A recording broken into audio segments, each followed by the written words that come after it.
A number of congressmen and senators up in arms over the firing of FBI Deputy Director Andrew McCabe.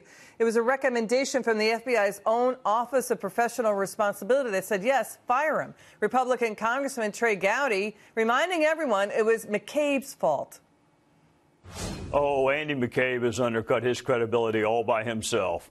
He didn't need any help doing that. And I find it richly ironic that he is lamenting that those are attacking the FBI when he himself does the exact same thing. It was the FBI who said he made an unauthorized disclosure and then lied about it. That wasn't President Trump. It wasn't me. It wasn't the crazy House Republicans. It was his own fellow FBI agents that said he leaked and then lied about it. So if he's got credibility issues, he needs to look no further than himself. Joining me now, former Special Assistant to President Trump, Marc Lotter. Marc, what's your take on McCabe's firing? I think it sounds like it was completely justified. You had an Inspector General report, the Office of Professional Responsibility, and then the senior career official at the department all made these recommendations. So that's what the Attorney General acted on.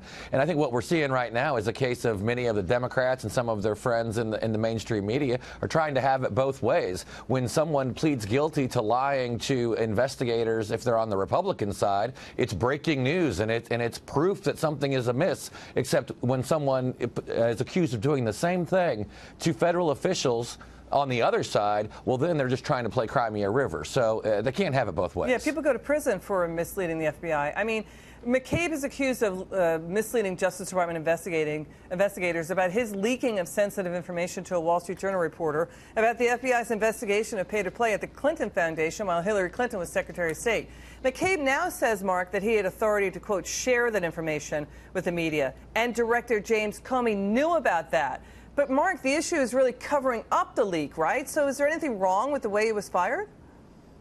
Well, obviously, the Inspector General report, which we have not seen yet, does suggest that there were some sort of improprieties in the way he was conducting his business. And when you follow that on with the Office of Professional Responsibility and the senior career official in the department all making this conclusion, then something there is amiss. And it may just be lying or misleading investigators. There may be something more to it. But we've got to be honest here. We cannot, as a country, tolerate any kind of impropriety when it comes to members of law enforcement at any level. We place our trust in them to act honorably and within the bounds of their oaths. If they don't, we need to get to that right away. You know, former FBI Director James Comey is coming out with his book right at the same time this IG report is coming out from the Justice Department. But here's the problem for James Comey. The firing of Andrew McCabe may cause problems for James Comey. Remember when Comey said this under oath last year? Director Comey, have you ever been an anonymous source in news reports about matters relating to the Trump investigation or the Clinton investigation? Never. Question 2 on relatively related. Have you ever authorized someone else at the FBI to be an anonymous source in news reports about the Trump investigation or the Clinton investigation? No. Okay, so Comey said under oath he never was a source for the media, nor authorized any FBI officials to talk to the media. But look at this. In Andrew McCabe's statement after getting fired, he wrote this: the IG investigation has focused on information I chose to share with a reporter through my public affairs officer and a legal counselor. As deputy director, I was one of only a few people who had the authority to do that. It was not a secret. It took place over several days, and others, including the director, meaning James Comey, were aware of the interaction with the reporter. So, Mark, did you catch that? The director, meaning Comey, was aware. So how does that stack up with Comey saying what he said to Congress last year about he never allowed any of this?